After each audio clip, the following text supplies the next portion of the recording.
मेरा विश्वास करो, ये समाचार सुनकर सबसे अधिक प्रसन्नता उन्हें ही होगी।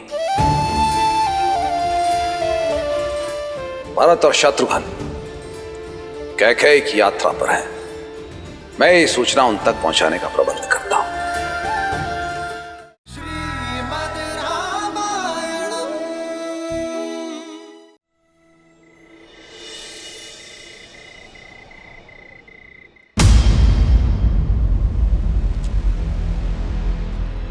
बूढ़े दृष्टिहीन माता पिता की इकलौती संतान हूं। आप उन्हें जल पिलाने की तुमने दो अंधों के जीवन का सहारा छीना है। तुम भी अपने आंखों के तारे से दूर हो जाओगे। अपने धर्म रक्षक पुत्र के वियोग में तरस तरस कर मरोगे तुम। ये बूढ़े दुखी पिता का श्राप है, श्राप है।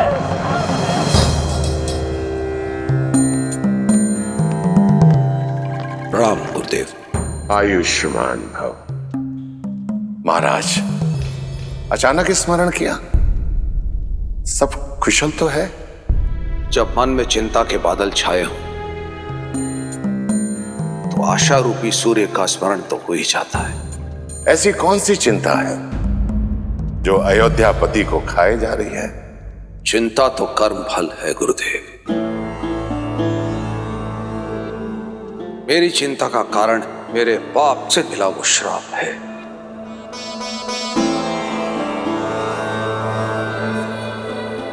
वो पाप जो वर्षों पूर्व मुझसे हुआ था।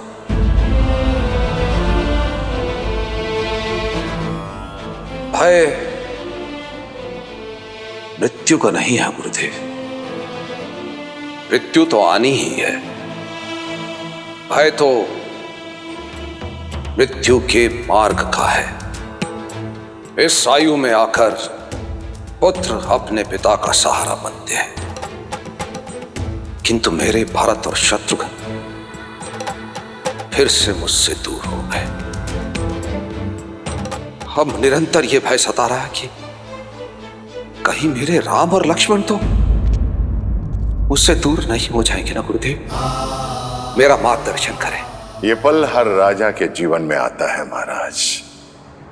अयोध्या की पताका लेकर आप बहुत लंबी यात्रा कर चुके हैं। ऐसे में थकान उचित है, और थकने के बाद ये पताका आपको युवा पीढ़ी को सौंप देनी चाहिए। महाराज, आप बहुत भाग्यशाली हैं कि ईश्वर ने आपको राम जैसा पुत्र दिया है, जो योग्य भी है और उत्तरदायी भी है, और प्रजा के बीच में जनप्रिय भी हैं। अपने धर्म और अपने शौर्य का परिचय पूरे संसार को दे चुके हैं। विवाहित भी हैं। मेरा आपसे अनुरोध है कि आप रघुनंदन को अयोध्या का सिंहासन सौंप दें और प्रजा के प्रिय राम को युवराज घोषित करें। अयोध्या की प्रजा ये देखने के लिए आतुर है।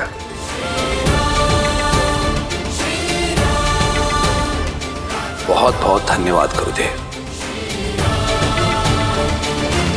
सचमुच में थक गया हूं मैं, अचंभित हूं। मार्ग मेरे सामने खुला है और मैं व्यर्थ ही दुविधा में था। राम को ये साम्राज्य सौंपकर अयोध्या को एक श्रेष्ठ राजा मिल जाएगा और मुझे मेरे भय से मुक्ति, क्योंकि एक राजा तो अपने राज्य को छोड़कर कहीं जा ही नहीं सकता। बहुत बहुत धन्यवाद गुरुदेव, बहुत बहुत धन्यवाद।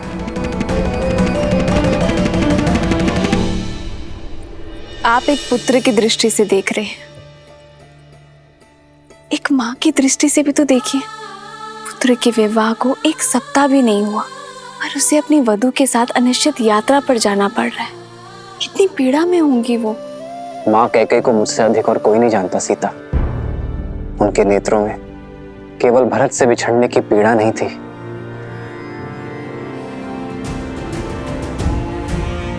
एक आक्रोश था।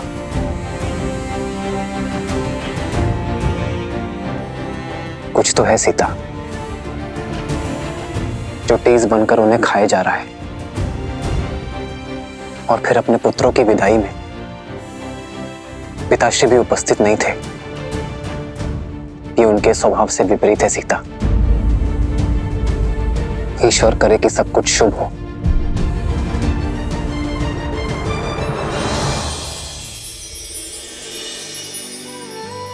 सब शुभ होगा जब माता पिता की वेदना को समझने वाला पुत्र उनके पास बैठकर उनकी मन की सुनेगा। उचित कहा तुमने सीता। इस विषय पर पिताश्री से बात करनी चाहिए।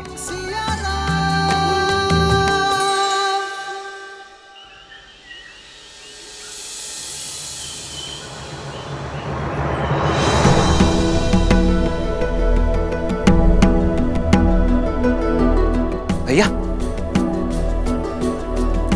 भैया, वो पिताश्री ने आपको शीघ्र बुलवाया है।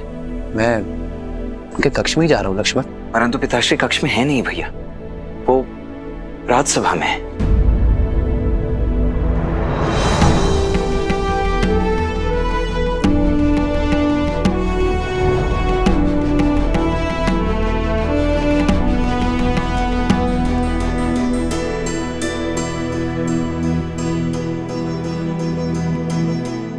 प्रणिपात पिताश्री। आयुष्मान भव। प्रणाम आचार्य। यशस्वी भव। राम, मेरे पुत्र राम, यहां मेरे समीप आओ।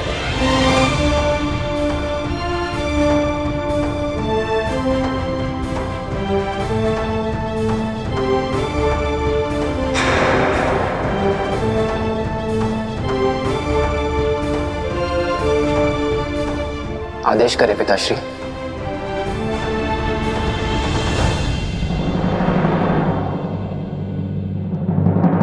सभासदों, एक राजा का धर्म है अपनी अंतिम श्वास तक प्रजा और राज्य की सेवा करना। किंतु आपका ये दशरथ आयु और समय से जीत नहीं सकता। वृद्ध हो गया हूं मैं। इसीलिए गुरुदेव वशिष्ठ के परामर्श और अपने विवेक से मैं अपने ज्येष्ठ पुत्र राम को अयोध्या का अगला राजा, अयोध्या का युवराज घोषित करने का प्रस्ताव रखता हूं।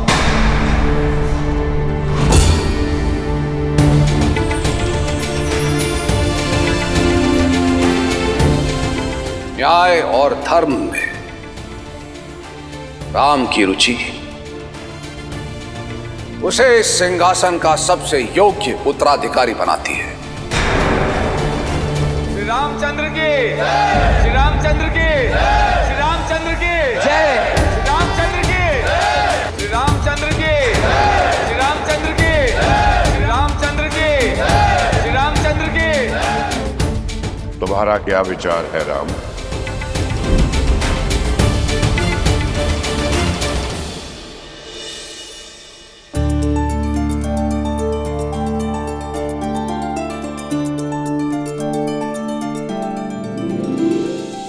आचार्य,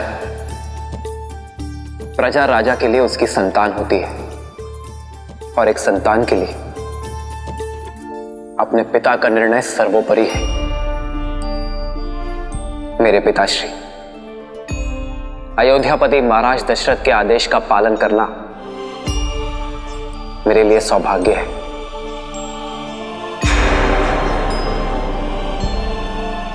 पिताश्री,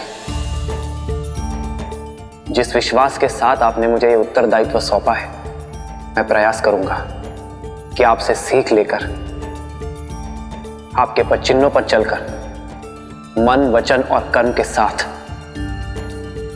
ये उत्तरदायित्व निभा सकूं, रघुकुल का मान यशस्वी कर सकूं।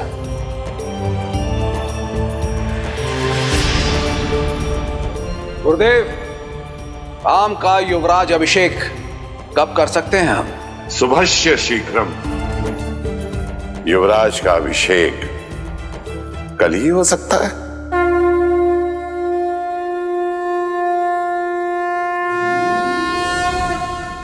मूर्ख कैकई, तुम्हें जानना होगा। मां कह के तुम्हारी पीठ पर घात किया है राम ने।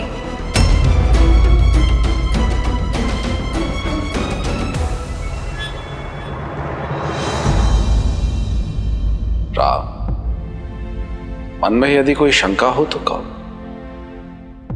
धर्म कहता है कि आपके आदेश का पालन करो पिताश्री, किंतु मन का चोटता है कि जिन भाइयों के साथ जीवन का हर रंग देखा, आज उनकी अनुपस्थिति में युवराज बन जाऊं।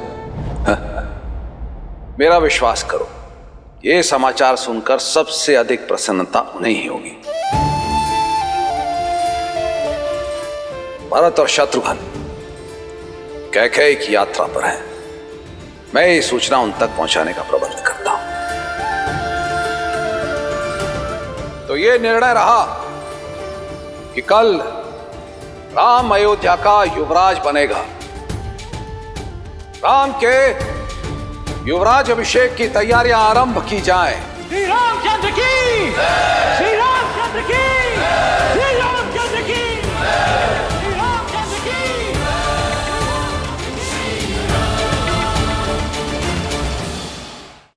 सुनो सुनो सुनो अयोध्या वासियों, सुनो सुनो सुनो सुनो अयोध्या वासियों, सुनो। कल हर गली हर जगह पे होगी गूंज, बस एक नाम की।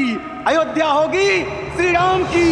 किनकी? श्री राम की। अयोध्या होगी श्री राम की, श्री रामचंद्र की, श्री रामचंद्र की।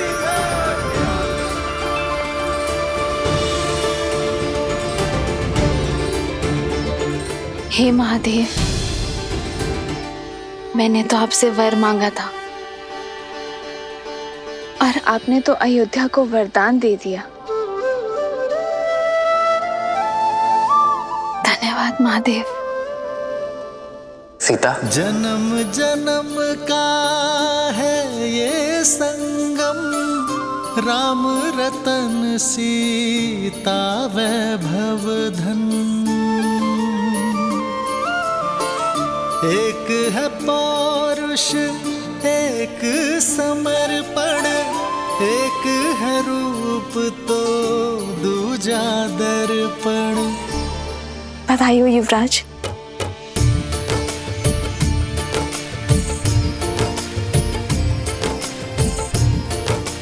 सीता,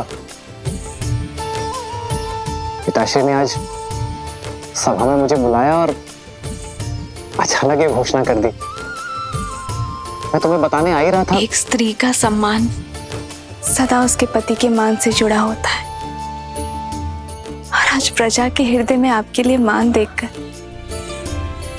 मेरा भी सम्मान बढ़ गया।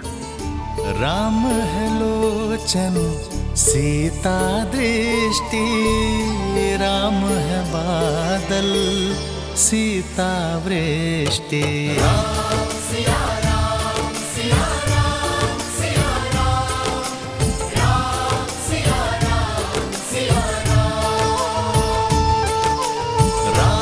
सिया राम सिया राम सिया राम, राम सिया राम सिया राम।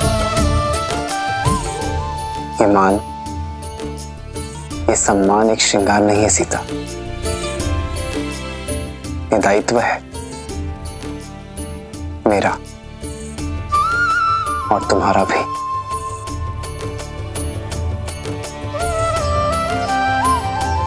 और ये दायित्व हमें पूर्ण निष्ठा से निभाना होगा। सम्मान को दायित्व समझकर धारण करने का गुण, किसी के शब्दों के पीछे छिपे भाव को समझने की कला ही तो आपको करुणामयी बनाती है श्री राम।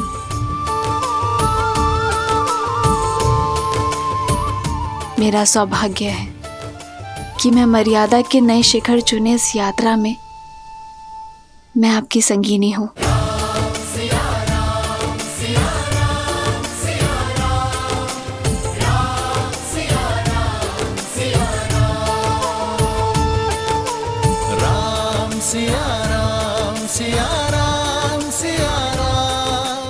वो संगिनी जो इस राम को पूर्ण करती है।